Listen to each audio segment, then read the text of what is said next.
Qué gusto verles un domingo más. Les pido que por favor abran su Biblia en Primera de Pedro, capítulo 1. Vamos a estar leyendo el versículo 1 y el versículo 2. Hoy nos vamos a embarcar, vamos a iniciar esta carta de Primera de Pedro. Las hojitas que tienen por ahí es una hojita por familia que habla acerca de los temas principales de Primera de Pedro. Es una guía para que se puedan llevar para la casa, para que vean los grandes temas que hay en Primera de Pedro.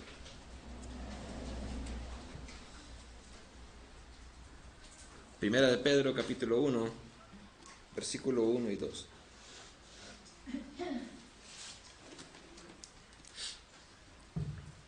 Dice así la palabra del Señor.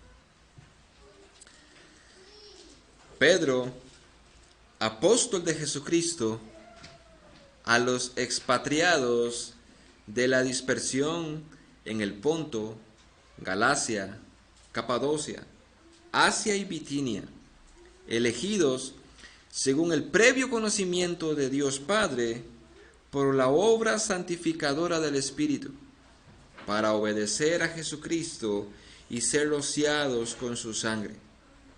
Que la gracia y la paz os sean multiplicadas. Yo titulé mi sermón Un saludo extraordinario. El apóstol Pedro, en esta sección, Pedro da su saludo en esta carta. Y como veremos, es un saludo extraordinario, lleno de teología. Ahora permítanme como introducción leerles un poquito el contexto histórico de Primera de Pedro para que asentemos estos pasajes bíblicos que vamos a empezar a leer y a estudiar en su contexto histórico y cultural. Pedro fue un testigo ocular de los sufrimientos de Cristo y la tradición dice que él fue crucificado con la cabeza hacia abajo en un lugar no muy distante de Roma en el año 67 o 68 después de Cristo. Él experimentó en carne propia muchas de las formas de sufrimiento acerca de las cuales él escribe en su carta. Eso es importante.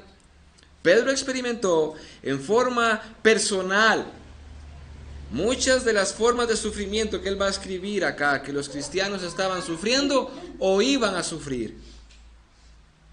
Pedro indica que está escribiendo desde Roma. Cuando Pedro escribe su primera carta, Pedro está en Roma, porque saluda con una palabra, dice, desde Babilonia, lo cual probablemente era una palabra clave para Roma, que se usa también en Apocalipsis.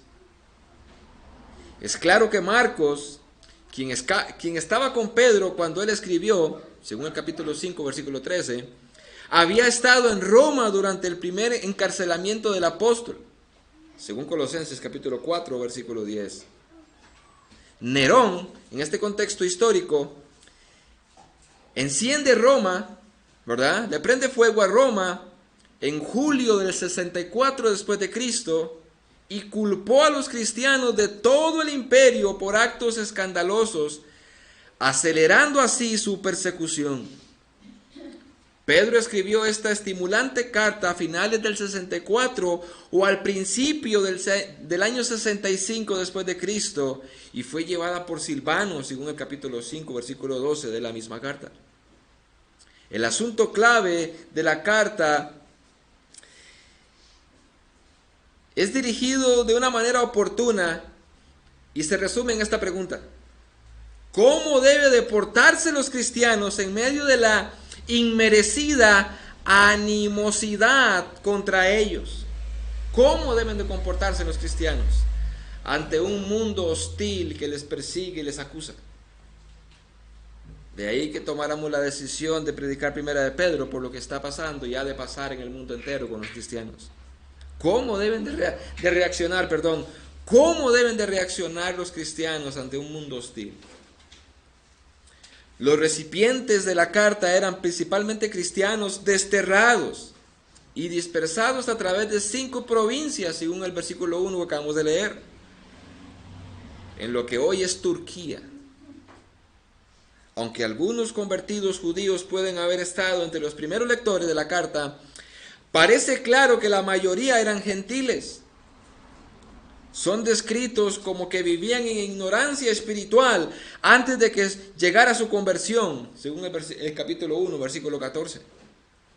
Sumidos en tinieblas y sin identidad como pueblo, según el capítulo 2, versículo 9 al 10.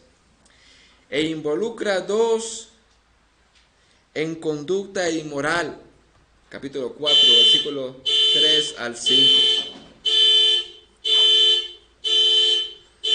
Así que, mis hermanos, este es el contexto histórico.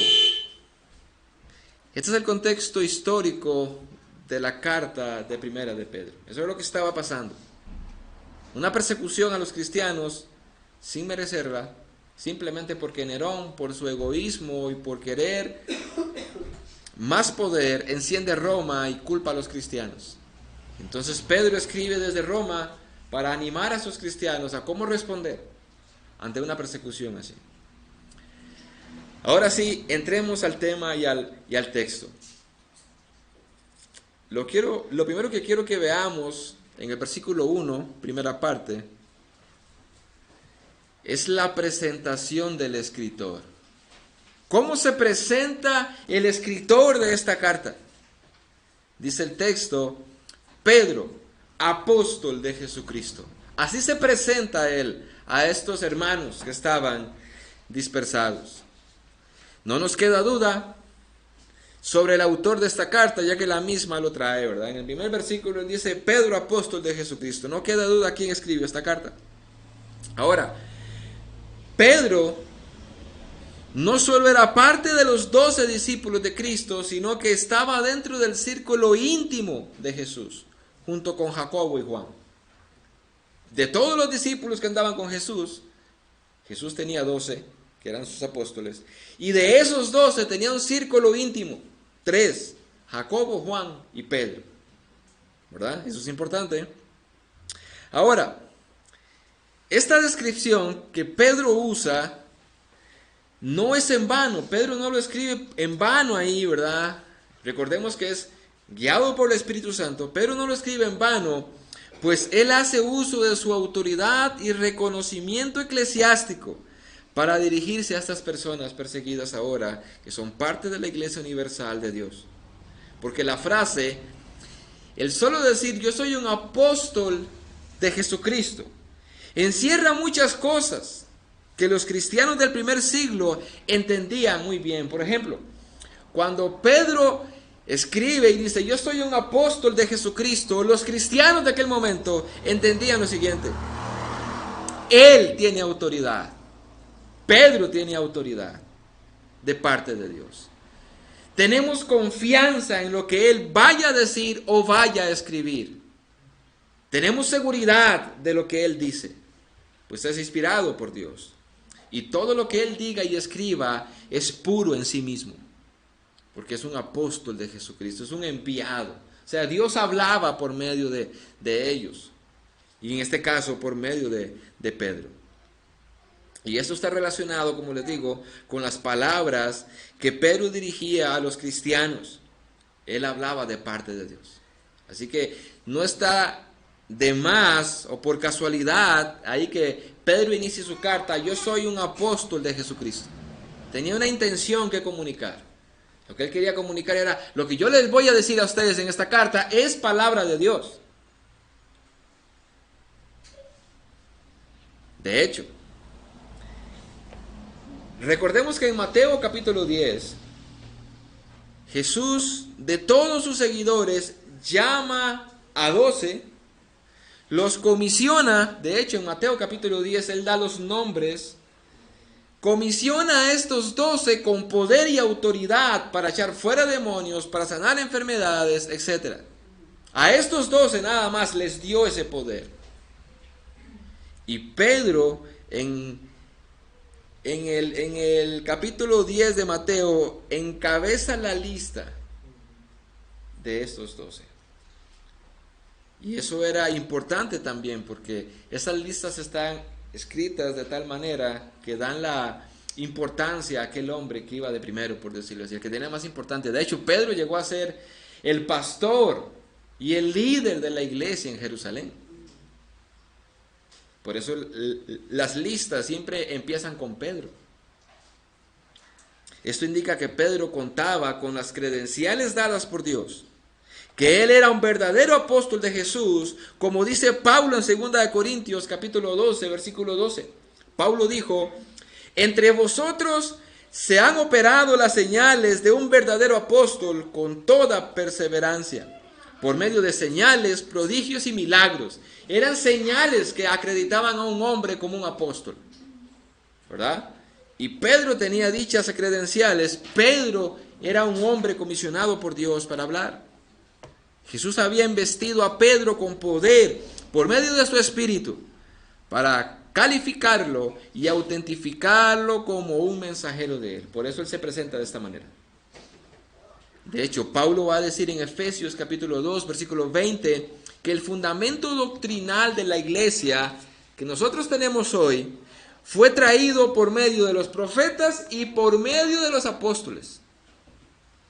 De ahí que Pedro empiece su carta con estas palabras: Pedro, apóstol de Jesucristo. Por lo cual, mis hermanos, entonces, cuando Pedro se presenta a sí mismo a estos hermanos como apóstol de Jesucristo, él está diciendo, en otras palabras: yo estoy hablando de parte de Dios. Cada palabra que les escribo es dirigida por el mismo Dios, creador del cielo y de la tierra. Cada palabra es inerrante, es perfecta y deben de obedecerla. Toda esa teología está encerrada en la frase con que Pedro diga: Pedro, apóstol de Jesucristo. Todo eso está encerrado ahí. Ahora, hermanos, yo he escuchado, y yo sé que tal vez ustedes lo han escuchado, o tal vez fueron de los que pensaron de esa manera. Yo he escuchado a personas decir, mientras se les está discipulando: sí, pero eso lo dijo Pedro, eso lo dijo Paulo, no Jesús. Yo lo he escuchado muchas veces. Traer excusas como decir: sí, eso lo dijo Pedro, eso lo dijo Pablo, eso lo dijo Santiago, pero no lo dijo Dios, no lo dijo Jesús. Yo lo he escuchado. Y eso sucede, hermanos, por una ignorancia de quiénes eran los apóstoles y la función del desarrollo del canon bíblico. Porque, como les dije, Efesios 2:20 dice que esto que tenemos acá, que es la doctrina del cristiano, es el mandamiento para el cristiano, es la palabra de Dios, fue traída por los apóstoles. En otras palabras, cuando un apóstol hablaba, Dios hablaba. Esto es lo que Pedro quiere dejar claro en esta carta con esas palabras. Desobedecer a algo escrito por Pedro es equivalente a desobedecer aquellos 10 mandamientos escritos con el mismo dedo de Dios en Éxodo 20. ¿Cuántos lo habían visto de esa manera? Bueno, gloria a Dios. Pero mucha gente no lo ve así. Mucha gente cree que en Éxodo 20, cuando Dios mismo escribió con su propio dedo los 10 mandamientos, eso es tan santo y no hay otra parte igual en la Biblia como Pedro. No, lo que Pedro escribió es tan santo, es tan perfecto, es tan palabra de Dios, como esos 10 mandamientos escritos con el dedo de Dios.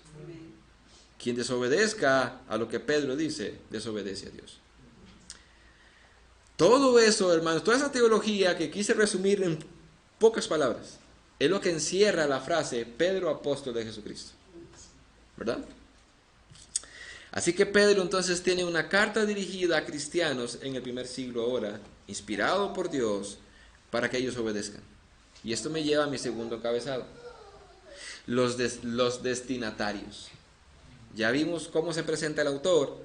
Ahora veamos qué dice Pedro acerca de los destinatarios.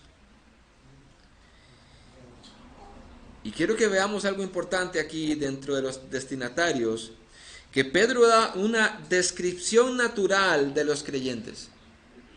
Versículo 1, segunda parte, dice: después de decir Pedro, apóstol de Jesucristo, ahora dice: a los expatriados de la dispersión en el Ponto, Galacia, Capadocia, Asia y Bitinia. una descripción natural de los creyentes. Y Pedro empieza diciendo que esta carta va dirigida a los expatriados. ¿Y qué significa eso? ¿Qué significa que esta carta va escrita a los expatriados? Pedro nos dice acá en estas palabras que los creyentes somos personas que vivimos en un lugar extraño. Eso es lo que significa. Vivimos en un lugar extraño. Tiene el sentido de personas que viven temporalmente en otro país sin convertirlo en su residencia perpetua. Recuerden que Nerón enciende Roma, le echa culpa a los cristianos, los están matando, los están masacrando, los están crucificando, los están echando a las pailas de aceite hirviendo, los están echando a los leones, y muchos huyen por su vida a otros países, hacia cuáles, bueno, también se menciona aquí, por ejemplo, el Ponto, Galacia, Capadocia, Asia, Bitinia, ¿verdad? Que viene siendo, como les dije antes, la provincia o el país de Turquía, ¿verdad? Ahora, ¿qué quiere decir entonces expatriados? Tiene el sentido de personas que llegan a un país, a un lugar, temporalmente, sin convertirlo en su residencia perpetua. Ellos lo estaban viendo de forma física, pero Pedro también habla de una forma espiritual de lo que ellos estaban pasando. Por ejemplo, nosotros debemos de entender cuando dice a los expatriados, ¿qué dice la Biblia acerca de eso? ¿Cuándo habla la Biblia de esa forma? Y entenderlo de esa forma. Por ejemplo, en Génesis 23:4, los judíos usaron esa frase, esa idea, hablando de Abraham cuando vivía en Canaán. Y dice lo siguiente, cuando muere Sara, Abraham dice en Génesis 23:4, extranjero y peregrino soy entre vosotros, dijo Abraham. Ahí está la idea. Dadme en propiedad una sepultura entre vosotros para que pueda sepultar a mi difunta delante de mí. Abraham dijo, yo soy un peregrino, yo soy un extranjero entre ustedes. Esa es la misma idea de que ahora Pedro dice que los cristianos son expatriados, no están en su propia patria, están fuera de su patria. Esa es la idea, ¿verdad? Lo mismo sucede en el Salmo 39, versículo 12, hablando acerca del hombre mientras peregrina en este mundo. Eso implica que los destinatarios entonces de esta epístola tienen otra residencia permanente dentro de su verdadera ciudadanía. Se lo vuelvo a leer. Eso implica que los destinatarios de la epístola tienen otra residencia permanente donde está su verdadera ciudadanía. Es tanto así, y escuchen esto, hermanos, es tanto así que los cristianos del Antiguo Testamento, no los que no eran cristianos, los cristianos del Antiguo Testamento, ellos sabían muy bien que la tierra prometida no era Canaán. ¿A cuántos nos han vendido la idea cuando nos leían las historias del Antiguo Testamento de que la tierra prometida para Israel era Canaán? ¿Verdad? Bueno, nosotros debemos de estudiar ese Antiguo Testamento a la luz del Nuevo. Una de las reglas de interpretación bíblica. Porque ahí nos estaba enseñando algo en el Antiguo Testamento. Sí, Israel quería llegar a Canaán y llegó a Canaán. Pero esa no era el destino de los cristianos. Esa era una sombra de lo que había de venir nada más. Los cristianos del Antiguo Testamento, ellos sabían muy bien que la tierra prometida no era Canaán. Ellos sabían que la tierra prometida estaba más allá de este mundo. Vayan conmigo un momento a Hebreos capítulo 11 y dejemos que la Biblia nos enseñe. Hebreos capítulo 11, versículo 13 y luego el 16.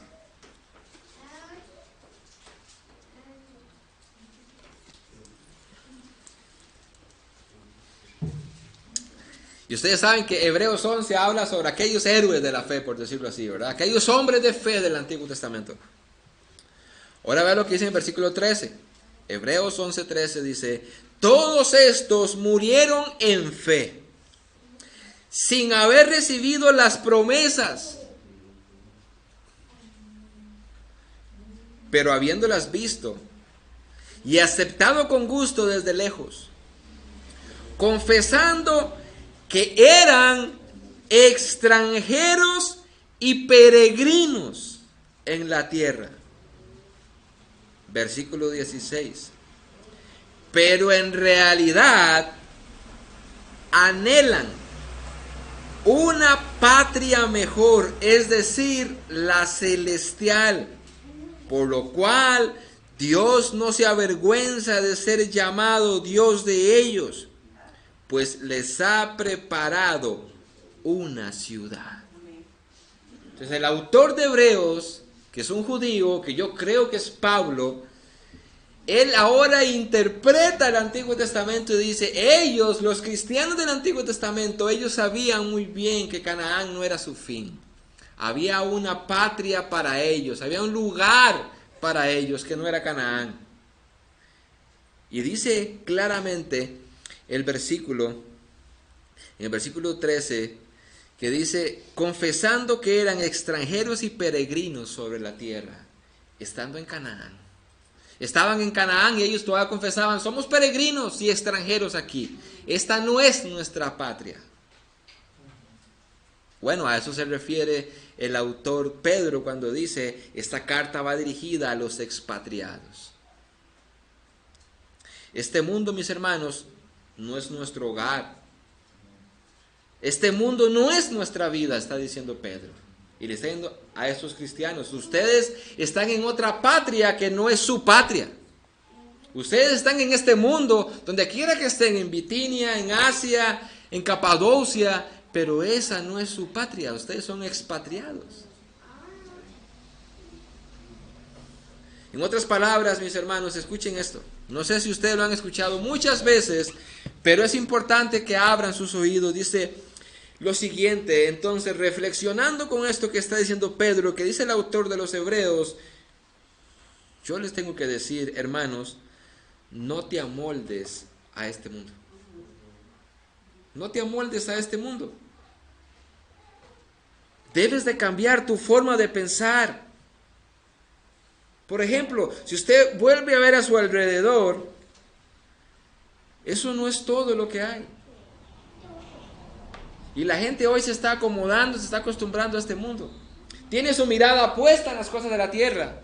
Cuando la Biblia dice, pongan sus ojos allá, no en las cosas de este mundo. Y la gente se está aferrando en este mundo por las cosas de este mundo.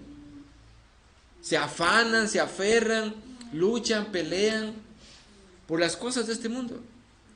Por ejemplo, vea qué bendición poder pensar de esta manera, y lo estaba viviendo los cristianos. Por ejemplo, Nerón enciende Roma porque él estaba pensando en quedarse con más dinero, con sacar más provecho de Roma.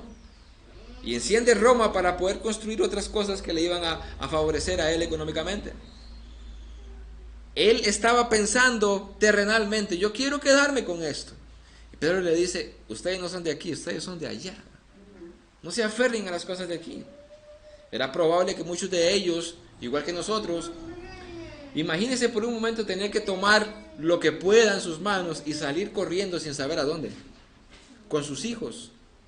Sin tener comida, sin tener dinero, nada, salir hacia otro país. Mientras Nerón pensaba en quedarse ahí y hacer más dinero, y Pedro le dice, ustedes no son de este lugar. No se aferren aquí. Hoy vemos en el mundo entero cómo las élites quieren gobernar este mundo y quedarse con este mundo. Y a la brava. O sea, quieren implementar, por ejemplo, una obligatoriedad sobre la vacuna. Y todo eso hay un negocio atrás, por si no lo saben, y si lo saben se lo puedo repetir. Hay un negocio atrás. Ellos están pensando terrenalmente, ellos quieren más dinero. Hoy Pedro nos dice, nosotros no somos de aquí. No nos aferremos, no pensemos como ellos. Hay un lugar más allá que nos espera. No nos afanemos. Todo lo que hay alrededor, hay algo más allá. Hay algo que nos aguarda, como pensaban, según el autor de los Hebreos, los hermanos nuestros del Antiguo Testamento. Hay una ciudad preparada para nosotros. Jesús dijo, yo me voy y les voy a preparar morada. No nos aferremos a estas cosas. Por lo tanto, entonces, esto implica cosas como lo siguiente, hermanos. Implica que en este mundo, usted y yo debemos de vivir diferente a la gente de este mundo. Si no somos de aquí y no estamos para permanecer aquí, no nos amoldemos a la forma de pensar de la gente de este mundo.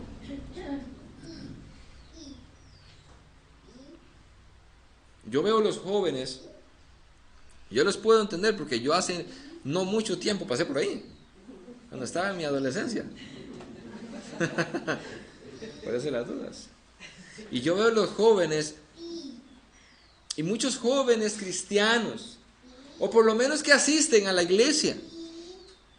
Esos jóvenes tienen una mentalidad aquí, puesta aquí en la tierra. Las modas, la forma de vestir, aquí.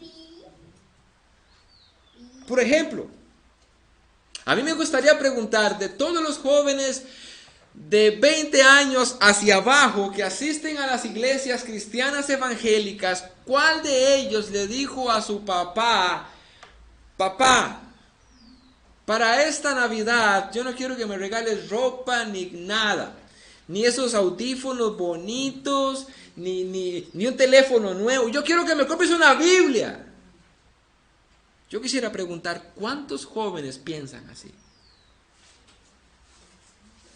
¿Saben por qué? Porque los demás piensan aquí, de una forma terrenal.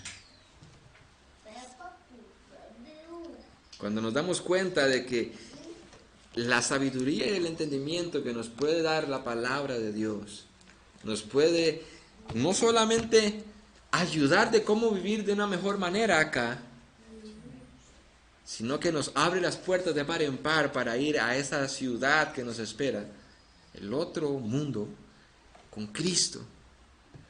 Yo preferiría que me regalen una Biblia que un iPhone.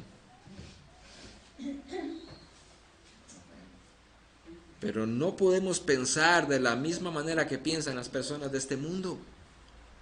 Y eso implica también que no podemos vivir o pensar como ellos, o vivir según los parámetros morales de este mundo. Por ejemplo, yo me he puesto a pensar, hermanos, muchas veces yo lo pienso, yo lo medito, en si ir en algún momento con mi familia a la playa o a una piscina. No porque el ir sea malo, como dicen los dominicanos per se. No porque sea malo ir a la playa, no porque sea malo ir a la piscina. Lo digo porque muchas veces he visto cómo las mismas iglesias hacen incluso excursiones para ir a la playa, para ir a la piscina, y las mismas hermanitas, no hay ninguna diferencia entre ellas y sus vestidos de baño con las del mundo. Es más, muchas veces son peores en su forma de vestir. Porque ellas y ellos viven según los parámetros morales de este mundo y no según Dios.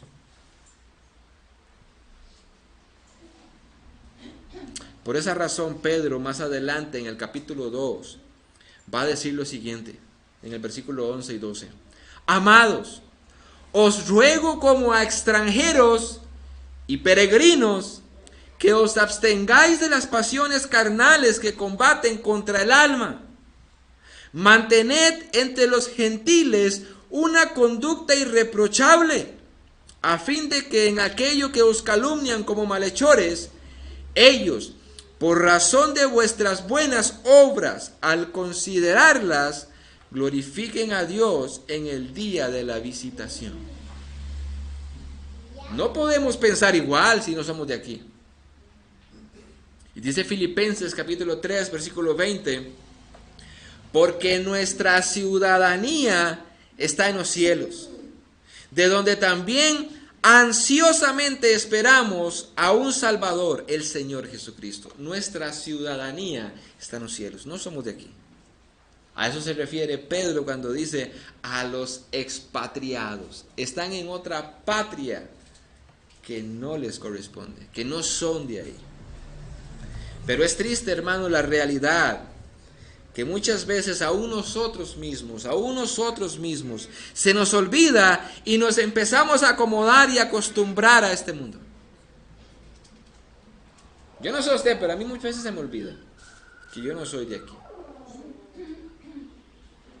Y muchas veces estamos afanados, y no digo que sea malo hacerlo, pero estamos afanados en que qué linda una casa que esté a mi nombre, pero al fin y al cabo, ¿cuánto vamos a vivir aquí? 90 años. O sea que me quedan 60 y me afano durante 40 para poder pagarla en tristezas y preocupaciones. La disfruto 15 y me voy, entre comillas. ¿Para qué? Esta no es nuestra patria. Si pueden hacerlo, gloria a Dios, háganlo. Si Dios les abre las puertas, háganlo. Pero si no, no se frustre. Estamos de paso nada más acá. Y puede ser que usted se vaya antes, más bien. No llegue ni a los 50. Ahora, si usted le tiene miedo a irse, preocúpese. Yo creo que a cada persona le da miedo el momento de la muerte. Humanamente nos da miedo esa transición, ¿verdad? Porque a mí me da miedo la transición de que, ¿cómo será? ¿Me dolerá? Si me estoy asfixiando, qué feo, ¿verdad? Pero una vez muerto, se fue. Ya, dejé de sufrir más, nunca más. Ahora, si a usted le da miedo irse al otro lado, póngase con Dios, ¿verdad? Como le dijo el famoso Cantinflas a Mr. Sata, póngase con Dios. Hermanos, nosotros estamos de paso en este lugar. No nos afanemos. No tratemos de acumular tesoros en este mundo donde la polilla corrompe. Me parece a mí que Dios muchas veces está pensando de una forma humana, porque Él es perfecto, ¿verdad? En lo que nos va a decir a muchos cristianos cuando lleguemos allá.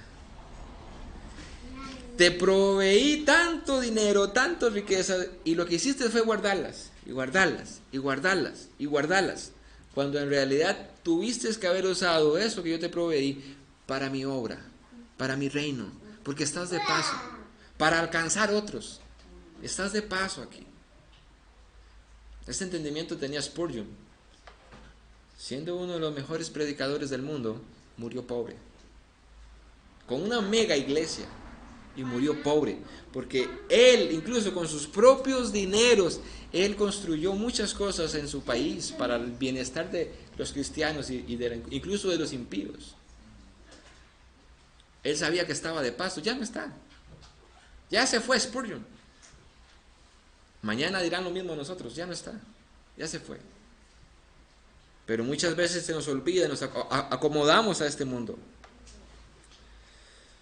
Hermanos, mientras yo redactaba esto, yo decía, ojalá que Dios hoy, hermanos, hiera nuestras conciencias con su espada, para poder entender que nuestras formas de vida no son las que el mundo dicta, no son las que nosotros creemos correctas, es las que la palabra de Dios dice.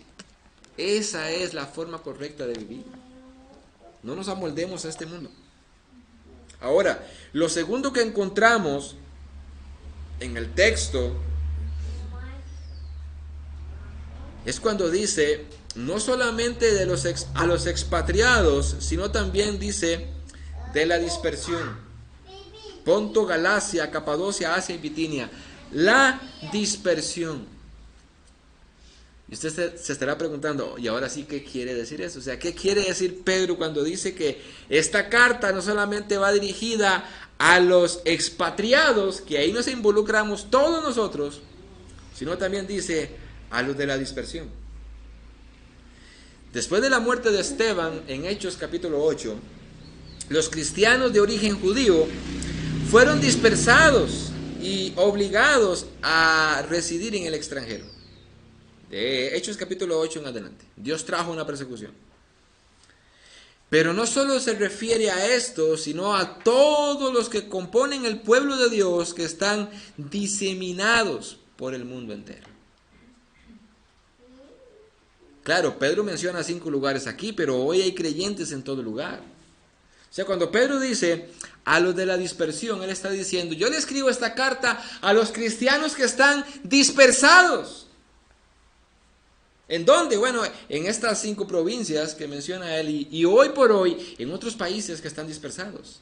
La Iglesia Universal. Escuchen este pasaje que el hermano Wilmer ya predicó en Apocalipsis, capítulo 5, versículo 9. Y cantaban un cántico nuevo diciendo, digno eres de tomar el libro y de abrir sus sellos, porque tú fuiste inmolado y con tu sangre compraste para Dios a gente de toda tribu, lengua, pueblo y nación. A los que están dispersados en cada tribu, lengua, nación, país, a esos le dirige Pedro su carta. Eso es exactamente lo que quiere decir Juan 3:16 cuando dice, de tal manera amó Dios al mundo que dio a su Hijo unigénito. Juan está diciendo o escribiendo ahí que Jesús dijo, no solamente los judíos, el mundo entero va a ser beneficiado con la llegada del Hijo de Dios. El mundo entero. Y Apocalipsis dice que Dios compró, no podemos interpretar Juan 3:16 fuera de Apocalipsis 5:9. Dios compró con su propia sangre a cada una de las personas del mundo. No, a gente de toda tribu, de toda lengua, de todo pueblo, de toda nación, pero no a todos. Eso es Juan 3:16. Eso es lo que significa cuando dice a los que están dispersados, a la dispersión. Por eso Jesús mandó a sus discípulos a predicar de la siguiente manera, en Hechos 1:8. Pero recibiréis poder cuando el Espíritu Santo venga sobre vosotros y seréis testigos en Jerusalén, en toda Judea, en Samaria y hasta los confines de la tierra, a los que están dispersados. Cristo estaba comprando, hermanos, noten otra vez Apocalipsis 5:9. Cristo estaba comprando en la cruz con su sangre a personas de toda tribu, lengua, pueblo y nación. Ya los había comprado allá. Simplemente lo que ahora esperaban era el segundo paso, que llegara la iglesia con el evangelio para llamarlos. Pero ahí estaban comprados ya. Ya Jesús había pagado el precio por ellos en la cruz. De toda ciudad, de todo pueblo, de toda nación. Ahora la iglesia, Jesús le dice, vayan y prediquen el evangelio. Hechos 1:8, Jerusalén, en Judea, en Samaria, y salgan de aquí hasta los confines de la tierra, porque ya he comprado pueblo allá. Eso es Juan 3:16. A eso se refiere Pedro cuando dice a los que están en la dispersión. Por eso le decía que era un saludo extraordinario, lleno de teología detrás. En cada lugar Dios ha provisto o se ha provisto de pueblo para su gloria, para que le alaben.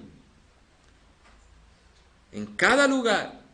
Y por esa razón entonces nosotros debemos de predicar el evangelio a cada criatura. Hoy todavía hay muchos que deben escuchar el evangelio que Cristo ya los compró. Y todavía tenemos que seguir llevándoles el evangelio a ellos. Cristo ya pagó por ellos. Les falta que les llegue el evangelio y el día designado por Dios para creer. Esa es nuestra tarea, seguir predicando. Eso fue la descripción, ¿verdad?, que Pedro nos da una descripción natural de los destinatarios. Ahora, si eso fue la descripción natural, veamos la descripción espiritual de estos destinatarios. Última parte del versículo 1, según la Biblia de las Américas, la Biblia Reina Valera empezaría entonces en el versículo 2, y todo el capítulo 2. Dice, elegidos según el previo conocimiento de Dios, o como lee la Reina Valera, la presciencia de Dios, elegidos según el previo conocimiento de Dios Padre, por la obra santificadora del Espíritu, para obedecer a Jesucristo y ser rociados con la sangre. Que la gracia y la paz os sean multiplicadas. Ahora entramos entonces a la descripción espiritual de los creyentes. Ya vimos la terrenal, la natural, que estaban dispersos, de que no vivían en una patria que era de ellos, que les esperaba otra. Ahora veamos la espiritual. Y Pedro dice que ellos y nosotros entonces somos escogidos según el previo conocimiento de Dios Padre. Ahora, dentro del contexto de la carta, capítulo 1, versículo 2, capítulo 2, versículo 4, versículo 6 y versículo 9 del capítulo 2, este adjetivo, dice un comentarista, significa que Dios ha escogido a los lectores. Dios los ha escogido. Lo que estamos hablando ahorita, Dios ha escogido al lector, a los destinatarios. Usted y yo.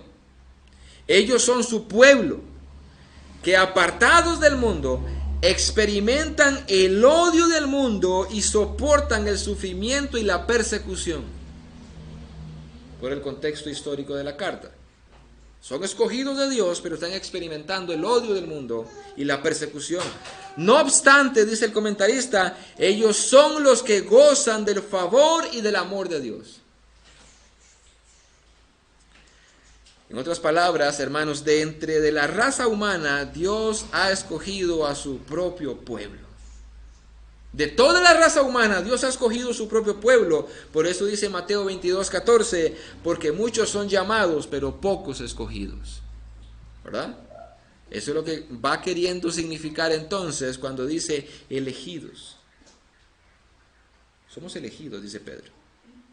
Además, en el marco del contexto más amplio de la carta, Pedro enseña el propósito de la elección. Dice el capítulo 2, versículo 9, pero ustedes son pueblo escogido, real sacerdocio, nación santa, pueblo que pertenece a Dios, para que proclamen las virtudes de aquel que los llamó de la oscuridad a su luz maravillosa. Dentro de los temas principales que yo les escribí, Pedro va a hablar sobre el ya y el todavía no. Eso es muy importante en la teología, el ya y el todavía no. Por ejemplo, Pedro dice aquí que ahora nosotros somos reyes y sacerdotes. Lo va a decir también. Pero el hermano nos ha enseñado en Apocalipsis que cuando todo pase y todo acontezca, nosotros hemos de juzgar al mundo y nos sentaremos en tronos juntamente con Cristo. Ya somos reyes, ya somos sacerdotes, pero llegará un momento donde se cumplirá por completo, ¿verdad? Cada creyente fue elegido y escogido según el previo conocimiento de Dios, o como dice la Reina Valera 60, según la presciencia de Dios. Esta misma palabra griega se traduce destinado desde antes. Destinado desde antes en 1 de Pedro 1:20, hablando de Jesús y su muerte. Pedro dice que Cristo fue destinado desde antes de la fundación del mundo para que Él muriera. Es la misma palabra, es la misma frase griega. En ambos versículos la palabra no se refiere a un conocimiento de lo que va a suceder, sino a una relación predeterminada en el conocimiento de Dios. La relación de la salvación llega a existir por iniciativa de Dios, al decretar la existencia por adelantado. Muchos creen que cuando la Reina Valera dice, según la presciencia de Dios, o como dice la Biblia de las Américas, según el previo conocimiento de Dios, ellos usan ese pasaje bíblico para decir que Dios escogió a Wilmer, porque Dios desde antes de la fundación del mundo, Dios viajó en el tiempo según su soberanía y vio que Wilmer se iba a arrepentir y entonces lo escogió, porque Él conoció a Wilmer que él se iba a arrepentir. Así interpretan la mayoría de cristianos ese pasaje bíblico. Y ahí incluimos a pastores.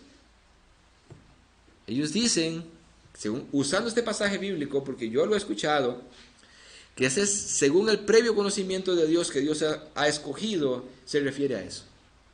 Que Dios, cuando inició el mundo, viajó en el tiempo y dijo, Iván, ¿sí? Iván va a creer en Cristo, escojámoslo.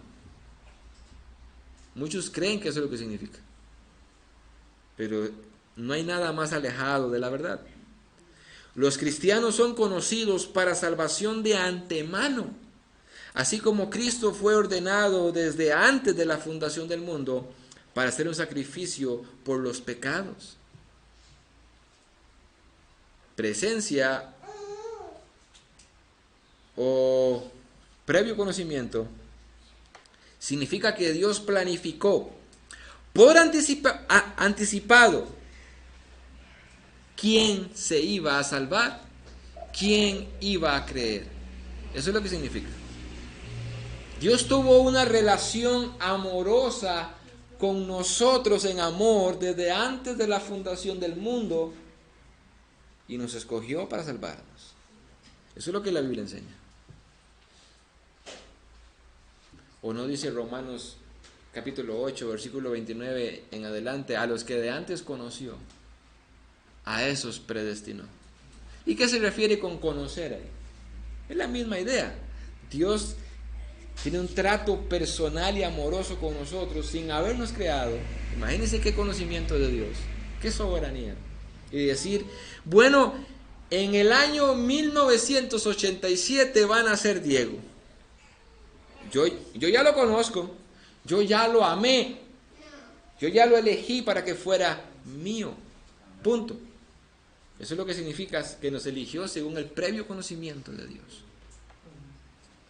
De hecho, la idea en sentido negativo acerca del conocer está en Mateo 7:23, cuando Jesús habla de aquellos que se decían ser cristianos y dice, entonces les declararé, jamás os conocí. Apartaos de mí, los que practicáis la iniquidad. Yo nunca los conocí. Nunca fueron míos, nunca tuve una intimidad con ustedes. Todo lo contrario, cuando Pedro dice que a nosotros nos escogió según el previo conocimiento. A ellos no los conoció nunca, a nosotros nos conoció y nos eligió. Muchos hermanos, como les decía, y pastores creen que aquí se habla de que Dios sabía quién iba a creer y basado en eso los escogió. Pero el mismo texto echa por tierra eso. Porque dice que Él nos escogió y nos escogió para creer en Cristo. Eso es un error, por lo que estamos explicando y por lo que vamos a explicar de ahora en adelante. Incluso Hendrickson dice lo siguiente. Es mucho más que la capacidad de predecir hechos futuros. Incluye la soberanía absoluta de Dios para determinar e implementar su decisión de salvar al hombre pecador. Eso es lo que significa que fuimos elegidos según el previo conocimiento de Dios. Dios dijo, a este yo lo conozco, ni siquiera ha nacido, ni siquiera ha creado el cielo y la tierra. Yo lo conozco y lo voy a elegir para que crea en Cristo. Punto. Eso es lo que significa. Ahora, no solo Dios el Padre nos escogió, sino que el Espíritu Santo y Jesús tienen un papel y su trabajo en la salvación, según este mismo texto bíblico. Y hago una pregunta. ¿Cómo se lleva a cabo la elección del hombre? se efectúa mediante el poder del Espíritu Santo que limpia de pecado a los escogidos y aplica el sacrificio de Cristo. Por eso dice el texto, véanlo conmigo, dice el versículo 2, elegidos según el previo conocimiento de Dios Padre, y luego dice, por la obra santificadora del Espíritu. No solamente Dios nos escogió en su soberanía, sino que también ahora habla de la obra santificadora del Espíritu. Cuando Pedro habla de la obra santificadora del Espíritu, él subraya la diferencia que hay entre un Dios santo y un hombre pecador. Ustedes deben de ser santificados. Ustedes son pecadores, necesitan ser santificados. El Espíritu Santo obra en el pecador cuando presenta al hombre como santo y aceptable delante de Dios. Y eso sucede cuando somos nacidos de nuevo. Cuando el Espíritu Santo nos hace nacer de nuevo, eso sucede en nosotros. Nos presenta aceptables delante de Dios y santos. ¿Verdad? Ahora, esto es, en otras palabras, nacer de nuevo. Pablo dice prácticamente lo mismo a la iglesia en Tesalónica, cuando él dice, en 2 Tesalonicenses 2:13, desde el principio Dios nos escogió, la misma idea, para salvación mediante la santificación del Espíritu y la creencia en la verdad. Exactamente lo mismo, son dos pasajes paralelos de Pedro y Pablo, hablando acerca de lo mismo. Ahora, en el griego original, indica que la obra santificadora del Espíritu es una actividad o un proceso continuo, en vez de una acción ya cumplida que resulta en un estado de perfección de santidad. Lo que está diciendo el pasaje es, Dios Padre nos escogió y ahora el Espíritu Santo lo santifica y lo seguirá santificando. Lo seguirá santificando. Así que el Espíritu Santo es el encargado de limpiarnos y de purificarnos día a día, hermano. Es la obra del Espíritu Santo trabajando en nosotros. Y eso es un misterio. Mientras yo leía este pasaje bíblico y me acordaba del misterio que hay en la Biblia en cuanto a la responsabilidad humana y la soberanía de Dios, eso es un misterio. Y les voy a decir por qué. ¿Quién lo santifica según este pasaje bíblico? El Espíritu Santo. Sin embargo, el creyente debe santificarse. No debe de ser pasivo, porque el mismo Pedro en el capítulo 1, versículo 15 y 16 va a decir lo siguiente: así como es santo quien los llamó, sean santos en todo lo que hagan, porque está escrito, sean santos porque yo soy santo. Y eso es un misterio. Dice la Biblia por un lado que el Espíritu Santo nos santifica, pero por otro lado dice, ustedes tienen que santificarse. Y eso es un misterio que nadie podrá resolver. ¿Soy yo o es Dios el que me santifica? Los dos. Los dos. Cada uno de nosotros debemos santificarnos, separarnos del pecado, pero será el Espíritu Santo quien lo haga en nosotros. ¿Me entendieron? Más o menos. Yo tengo que santificarme, yo tengo que apartarme del mundo, pero al fin y al cabo es el Espíritu quien lo hace. Ahora, si yo digo, el Espíritu Santo me ha santificado y yo vivo como el mundo, eso es mentira. Ahora, si yo digo, yo me he apartado del mundo y no fue el Espíritu, eso es una mentira. Las dos cosas son ciertas. Es el Espíritu Santo y soy yo. Él obra en mí. De hecho, Pablo dice que Él es el que pone el querer como el hacer por su buena voluntad en mí. Es Él trabajando en mí. Él lo hace. Y yo también. Eso es un misterio. Pero está en la Biblia. Ahora, viene una pregunta para todos ustedes. Y ya voy terminando. Según esto que estamos viendo entonces, hemos sido escogidos por Dios y la obra del Espíritu Santo está trabajando en nosotros, nos ha limpiado, nos ha santificado y lo seguirá haciendo, ¿cierto? La pregunta es, ¿estás viviendo o estás viendo, mejor dicho, estás viendo la obra sobrenatural de Dios en tu vida? ¿Usted puede constatar con sus propios ojos de que el Espíritu Santo lo ha santificado y lo ha apartado del mundo? ¿O será que usted tiene que ser su propio juez y decir, no, la verdad es que yo vivo en el mundo todavía? Bueno, eso implica entonces que el Espíritu Santo no ha obrado en tu corazón, y eso implica que no has nacido de nuevo, y eso implica que vas camino al infierno. Porque el texto lo dice. Si usted es un cristiano es porque el Espíritu Santo entonces ha obrado en usted, santificándolo. Si usted no se está apartando del mundo, si usted vive con el mundo más bien, Dios no ha hecho nada en usted. Nada. Una marca del cristiano es que se ha apartado del mundo. ¿Se acuerdan? Viene a mi mente la idea de la marca de la bestia, ¿verdad? ¿Cuántos han leído y han escuchado en Apocalipsis acerca de la marca de la bestia? Y la gente se preocupa por el chip y por todo eso. Bíblicamente, la marca de la bestia es un estilo de vida y es una forma de pensar. No es físico. No espere que llegue el día donde digan, esta es la marca de la bestia, y es un tatuaje, o es un sello, o es un chip. Eso no existe. Eso no va a pasar. Eso no es así. La marca de la bestia es una forma de pensar y es una forma de vivir. Ahora, ¿cuál es la marca del cristiano entonces? Porque Jesús dijo, por sus frutos los conoceréis. La marca del cristiano es que se ha apartado del mundo y ya no vive como el mundo, sino según Dios. Eso es una marca que lleva al cristiano. Si usted no tiene esa marca, usted no le pertenece a Cristo. Usted todavía le pertenece al mundo y a Satanás. Dios quiera que usted pueda decir con una conciencia tranquila, gracias Señor, porque yo puedo ver que yo me he apartado del mundo. Y ahora entiendo que es el Espíritu Santo quien lo ha hecho en mí para que yo me aparte de este pecado, de aquel estilo de vida. Ahora soy diferente. Gracias Señor. Si no es así, tenga miedo, porque usted no es un hijo de Dios.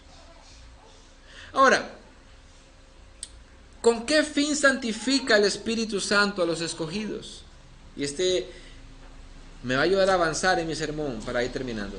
¿Con qué fin? Dice el texto, el versículo 2, en su parte C, para obedecer a Jesucristo y ser rociados con su sangre, para eso. Para eso te santificó el Espíritu Santo. El texto griego, Pedro dice literalmente, para obediencia y rociamiento de la sangre de Jesucristo. Eso es lo que dice el texto griego. Para obediencia y rociamiento de la sangre de Jesucristo. Y eso es una frase idéntica a la que aparece en Éxodo 24 que el hermano leyó antes. Es idéntica. Fuimos santificados para la obediencia y ser rociados con la sangre. Vayan un momento conmigo a Éxodo 24 otra vez.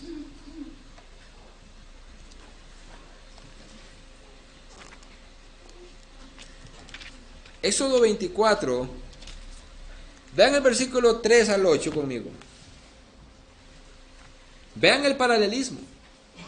Por eso cuando usted lea el Antiguo Testamento, debe de conocer el Nuevo. Porque desde aquí, Éxodo 24, yo predico el Evangelio. Desde aquí yo predico a Cristo, predico la obra del Espíritu Santo y predico el Evangelio. Dice Éxodo 24, 3.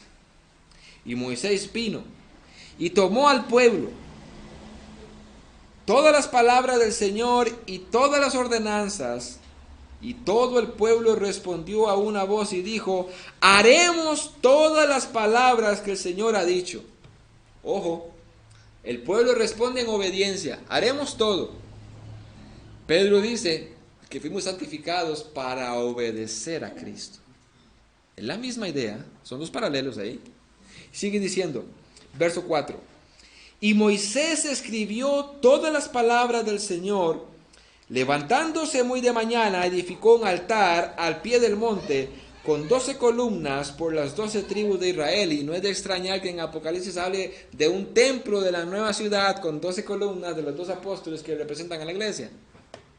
Pero sigamos, dice, verso 5. y envió jóvenes de los hijos de Israel que ofrecieran holocaustos y sacrificaron novillos como ofrendas de paz al Señor. De paz al Señor. Por eso Pedro va a terminar el versículo 2 diciendo que la gracia y la paz os sean multiplicadas. Versículo 6. Moisés tomó la mitad de la sangre y la puso en vasijas, y la otra mitad, de la sangre la roció sobre el altar. Verso 7. Luego tomó el libro del pacto y lo leyó a oídos del pueblo. Y ellos dijeron: todo lo que el Señor ha dicho, haremos y obedeceremos. Eso es exactamente lo que hace el impío cuando escucha el Evangelio. Escucha la palabra de Dios y obedece el Evangelio. Como resultado, versículo 8, entonces Moisés tomó la sangre y la roció sobre el pueblo y dijo: he aquí la sangre del pacto que el Señor ha hecho con vosotros según todas estas palabras. El pueblo obedece y es rociado con la sangre. Dice en nuestro texto que fuimos santificados, apartados por el Espíritu Santo para obedecer y ser rociados con la sangre de Cristo. ¿Es lo mismo o no es lo mismo? Exactamente lo mismo. En el Antiguo Testamento un pacto, en el Nuevo Testamento un pacto. Con la misma sangre de por medio. Pero ahora con la de un cordero sin mancha, que es Cristo.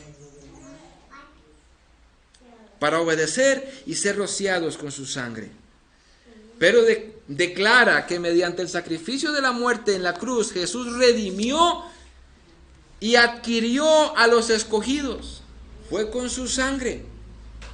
Vean por ejemplo el versículo 8 de 1 de Pedro conmigo. 18, perdón. 1 de Pedro 1, 18 y el 19. Que lo estudiaremos más adelante. Versos 18 y 19 dice: sabiendo que no fuisteis redimidos de vuestra vana manera de vivir, heredada de vuestros padres con cosas perecederas como oro o plata, sino con sangre preciosa, como de un cordero sin tacha y sin mancha, la sangre de Cristo. Si un día quieren predicar el Evangelio, prediquen con Éxodo 24. Ahí está el Evangelio de Cristo. Ahí habla acerca de un pacto de la sangre, igual de lo que Pedro está diciendo ahora. Nosotros fuimos santificados con el Espíritu para obedecer y ser rociados con su sangre. De hecho, es uno de los textos que tengo preparados para el martes, para hablar en el estudio bíblico con aquellos hermanos de qué fue lo que pasó en la cruz. Para entender de por quiénes murió Cristo, si por todos o por un pueblo específico. Pero entonces declara que fue mediante el sacrificio de su sangre que Él compró a un pueblo. Y es así que vemos, en resumen, que el Trino Dios les ha dado el privilegio de ser salvos. Dios el Padre los conoce de antemano, Dios el Espíritu Santo los santifica y Jesucristo los limpia de pecados por medio del rociamiento de su sangre. El Trino Dios en la salvación en ese texto.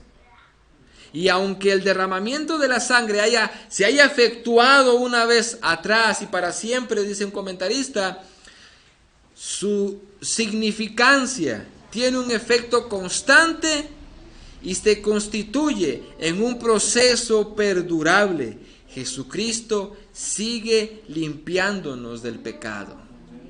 Sigue limpiándonos del pecado y sigue limpiando pecadores allá. Eso continúa. Así que mis hermanos, este texto de 1 de Pedro es simplemente un saludo. Y vea qué clase de saludo el de Pedro. ¿Qué teología está atrás de todo esto? ¿Verdad? Y por eso él concluye, y este es mi tercer encabezado, muy pequeño. Pedro concluye con una bendición. Según la última parte del versículo 2 dice, que la gracia y la paz os sean multiplicadas. En otras palabras, cuando Pedro dice y habla acerca de la gracia, el término gracia es comprensivo y abarca los conceptos de la misericordia, del amor y del perdón del pecado. Pero eso dice que la gracia os sea multiplicadas, que el perdón les siga llegando a ustedes por medio del sacrificio de Cristo. Gracia es lo que Dios ofrece al hombre. Pero luego dice, y la paz os sean multiplicadas. La paz, por otra parte, es un estado de felicidad interior, a pesar de lo que estaban pasando en primera de Pedro, que habían salido corriendo muchos habían experimentado ver sus amigos, sus familiares echados a los leones, crucificados, y ellos corriendo por su vida, y Pedro les dice que la gracia y la paz de Dios os sean multiplicadas. Es una felicidad interna que el poseedor manifiesta, ahora sí, exteriormente a su prójimo. No importa si su prójimo lo quiere maltratar. Ahora hay una paz dentro del cristiano. Por eso más adelante va a decir Pedro, sométase a toda autoridad. Hay una paz que el cristiano transmite. No importa lo que esté viviendo, tiene una paz interior, que es consecuente o resultado de la bendición y de la gracia de Dios. Se hallan problemas, tiene dificultad, tiene enfermedad, está, no sé, pero tiene paz. Y Pedro le dice, yo quiero que ustedes tengan paz y que esa paz les sea multiplicada. Es un resultado de ser partícipe de la gracia de Dios. Hoy la gente allá afuera, y con esto voy terminando, la gente allá afuera está desesperada, está asustada, está confundida y anda en busca de paz. Y la gente en su mente carnal busca la paz ante el COVID en la vacuna. El cristiano no puede basar su paz en eso. Si usted está confiando en que usted se va a salvar del COVID por la vacuna, usted está pecando. Mi confianza y la paz me la da el Señor. Ni un solo cristiano y ni un solo impío se van a morir por el COVID si Dios no lo quiere. Ni uno solo. Al fin y al cabo, nuestra vida está en las manos de Dios. Ay, pastor, ¿por qué mete al COVID la vacuna? Porque es lo que estamos viviendo. ¿De qué quiere que les hable? De la Tercera Guerra Mundial. Ni siquiera ha llegado. De eso es lo que estamos viviendo. La gente está preocupada allá afuera por eso. Vean las noticias. ¿O no? Eso es lo que estamos viviendo. Pedro le dice a gente que está siendo perseguida a muerte, tengan paz, tranquilos. Hoy no nos están crucificando. Hoy nos están amenazando que si usted no tiene el código QR no puede comprar. Y la gente se está escandalizando. Tenga paz en su corazón. Dios sabrá qué hace. Es más, he llegado a esta conclusión. Si se diera a nivel de todo Costa Rica, en cada establecimiento, en cada pulpería, ser obligatorio llevar el código QR para comprar un grano de arroz, yo digo, gracias Señor, porque has permitido en tu soberanía a muchos hermanos vacunarse y a muchos familiares míos que no son cristianos vacunarse. Ellos me van a comprar la comida. Tranquilos. No dependemos de las circunstancias allá afuera para tener paz. ¿O será que el cristiano va a tener paz únicamente cuando todo sea color de rosa? Ahí sí puede tener paz. En este contexto, la gente está siendo crucificada, echada a los leones. Y Pedro le dice, tengan paz.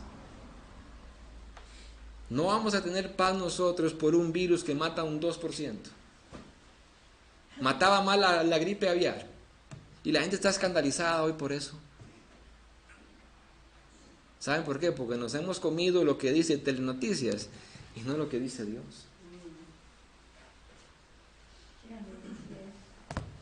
Tengamos confianza. Si llegara en el futuro una plaga como la bubónica, que llegó y se llevó a la tercera parte del mundo, esa sí era terrible. Se llevó a la tercera parte del mundo. Y si llegara, aún nadie se va a morir si Dios no lo quiere.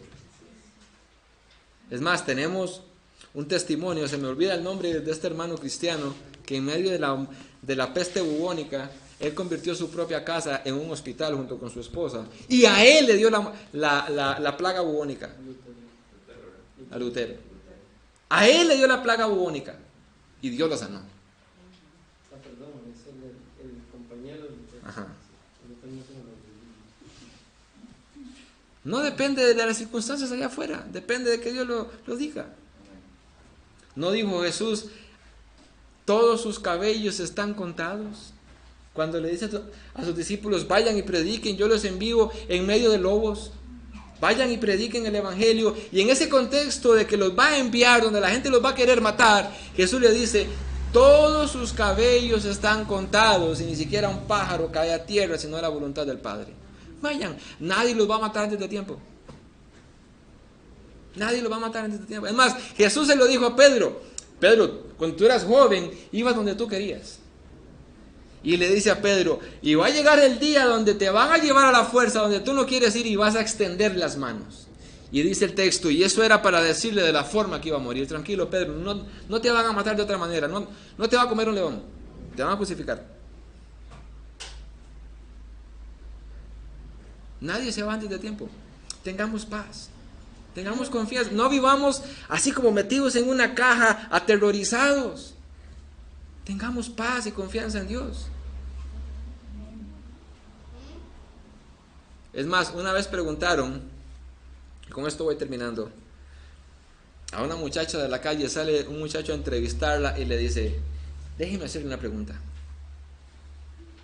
Si usted viera a su alrededor, sus vecinos, su ciudad, sin ver la televisión, y yo le preguntara, ¿usted realmente ve una plaga que está matando al mundo? Y si no, exacto. Esa idea y ese miedo lo ha metido la televisión, el gobierno, porque quiere un interés. Eso es todo. Tengamos tranquilidad, tengamos paz.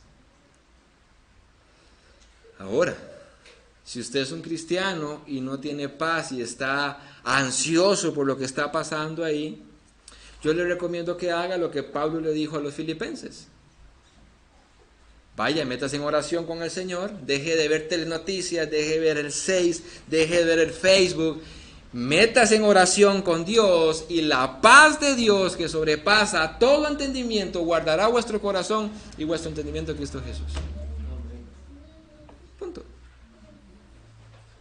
Yo creo que los cristianos hoy están aterrorizados porque están un poco aparte de Dios. No leen, no estudian su Biblia, no pasan tiempo con Dios y se tragan todo lo que les dicen. Tengamos confianza en el Señor.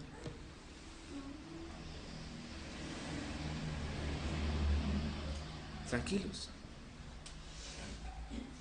Y nótese, otra vez, quiero recalcar esto. El contexto histórico de Pedro es de persecución, de dificultad, de terror, de miedo. Y en medio de todo eso, Pedro dice, ustedes tienen que tener paz, tranquilos. Lo mismo que estamos sucediendo el día de hoy, la gente está con miedo, aterrorizada, tranquilos.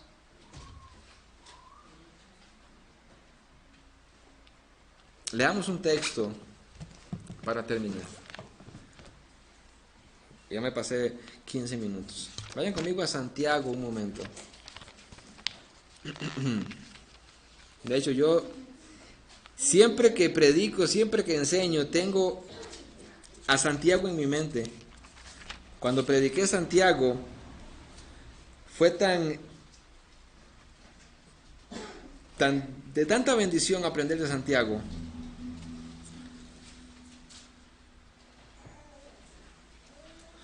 Vengan conmigo a Santiago.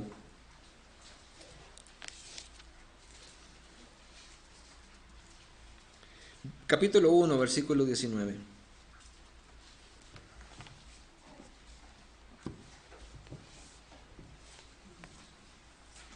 Déjenme poner un momento ese texto en lo que sucedía en aquellos días, por ejemplo, en las sinagogas. Dice la Biblia que Pablo, incluso Apolos, como vimos hace unos domingos atrás, llegaba a la sinagoga, explicaba el evangelio y muchos de la sinagoga querían matar a Pablo, ¿verdad? Ese es un contexto cultural de Santiago, donde llegaba un predicador a una reunión, predicaba el evangelio y la gente se volvía hacia el predicador y no aceptaba lo que estaba el predicador enseñando, como sucedía con Pablo, con Apolos en la sinagoga, ¿verdad? Bueno, de eso habla Santiago aquí en capítulo 1, versículo 19, dice: esto sabéis, mis hermanos, pero que cada uno sea pronto para oír, tardo para hablar, tardo para la ira. Y aplica lo mismo el día de hoy. No importa lo que se esté enseñando desde el púlpito, dice Dios que nuestra actitud debe de ser prontos para oír, tardos para hablar y tardos para enojarnos. ¿Cierto? Yo constantemente, cuando hablamos de la doctrina de la gracia, yo veo este pasaje bíblico tan en vivo. Y los que han predicado y han hablado de la doctrina de la gracia me podrán comprender. Cuando usted habla incluso con otro cristiano de la Biblia, ellos en lugar de aceptar y escuchar lo que dice la Biblia, ellos empiezan a hablar y a responder y a enojarse. Dice Santiago, quédese callado, escuche y sin enojarse, calladito y sin hacer caritas. Eso sucedía en el contexto histórico de Santiago con Pablo, con Apolos cuando iban a las sinagogas, y eso sucede en las iglesias también. Yo he tenido experiencias donde yo estoy predicando y hay una familia, me acuerdo cuando prediqué hace años atrás de Primera de Pedro, allá en Corinto, que no creían en que la salvación no se perdía.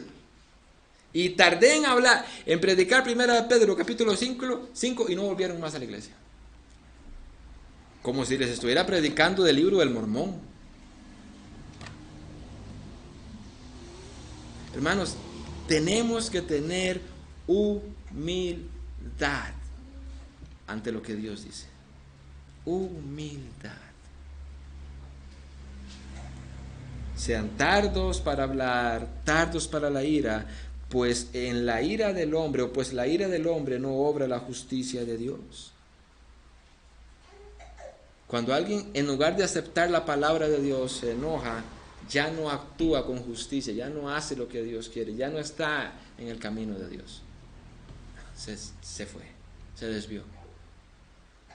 Y lo hemos visto muchas veces. Ahora, en el contexto, Santiago va a decir que nosotros debemos ser hacedores de la palabra y no solamente oidores, engañándonos a nosotros mismos. Por ejemplo, como les decía, y con esto resumo, si alguien no ha visto en su propia vida la obra del Espíritu Santo sacándolo del mundo, no es un cristiano. Porque está escuchando la palabra, ha escuchado el Evangelio, pero no lo ha hecho. No se ha comprometido con el Señor, no se ha arrepentido. Se está engañando a sí mismo. Dice el pasaje de hoy, y eso no es más palabra que lo que Pedro dijo atrás, cuando Pedro dice que la paz os sean multiplicados. Eso es palabra de Dios. Y si nosotros debemos de creer entonces lo que Pedro ha dicho de que fuimos escogidos, de que el Espíritu Santo nos santifica, de que la sangre de Cristo nos perdona los pecados, también tenemos que creer que debemos y podemos tener paz. Tengamos paz. Algo que hablamos el hermano Wilmer y Ricardo y yo continuamente. Necesitamos cada vez conocer más a Dios y poder descansar en Él. Descansar en Él. De hecho, no fue a tontas y a locas que tomamos la decisión de que Wilmer predicara Apocalipsis. Es un libro, es una carta escrita para traer paz, tranquilidad, seguridad al pueblo de Dios. Para eso se escribe esa carta, para traer ánimo al pueblo de Dios. Cuando el hermano Wilmer habla sobre la hermosura de Cristo, de su poder, eso le trae paz al cristiano. Si Él está en su trono, si Él es el Dios Todopoderoso, todo está en sus manos, tengamos paz y confianza en Él. Pero muchas veces yo me temo que escuchamos una predicación del hermano acerca de eso y nunca lo conectamos con lo que estamos viviendo en Costa Rica. Nunca. No. Wilmer predica Apocalipsis para que lo conectemos con lo que está pasando en Costa Rica y tengamos paz de que Él sigue sentado en su trono. Punto. Y como oraba el hermano, y con eso termino, Daniel capítulo 2 dice que Él quita y pone reyes. Él quita y pone reyes. Tenemos que tener confianza y paz y orarle al Señor que nos provea un nuevo presidente mejor que el que tenemos. Y si fuera mucho pedir, Señor, por favor, que sea un verdadero creyente y que tenga los valores bíblicos para gobernar un país. Sigamos orando y confiando en Dios, de que aunque la gente siga votando por aquel otro, que no quiero decir su nombre, por tradición, Dios colocará, si Él quiere, a un hombre de bien en nuestro país y las cosas cambiarán. Confiemos en Él. Vamos a orar. Padre, gracias.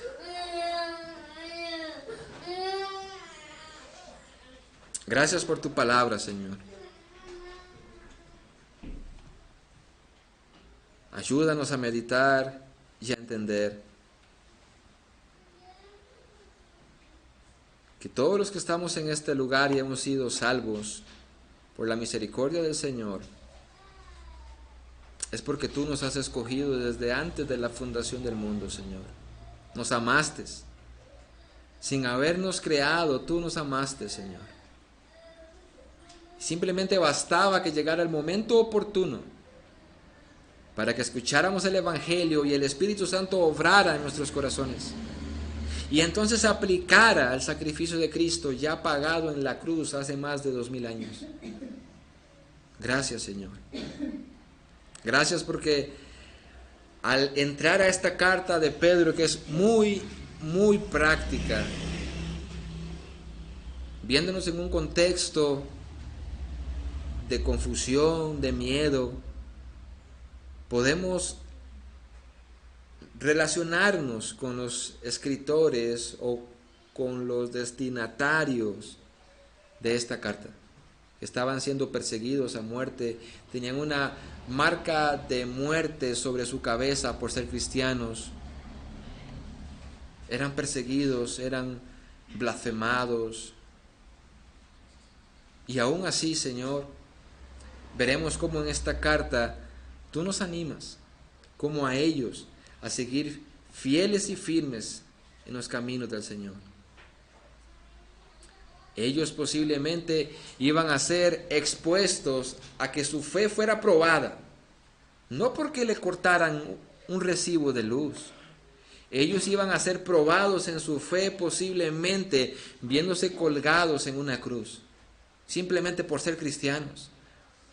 o estar arrodillados en un coliseo esperando que las fieras salieran para que los despedazaran. Y su fe iba a ser probada de esa manera. Hoy nuestra fe está siendo probada de otra manera. Oramos para que tú nos concedas paz en medio de estos tiempos donde estamos, Señor.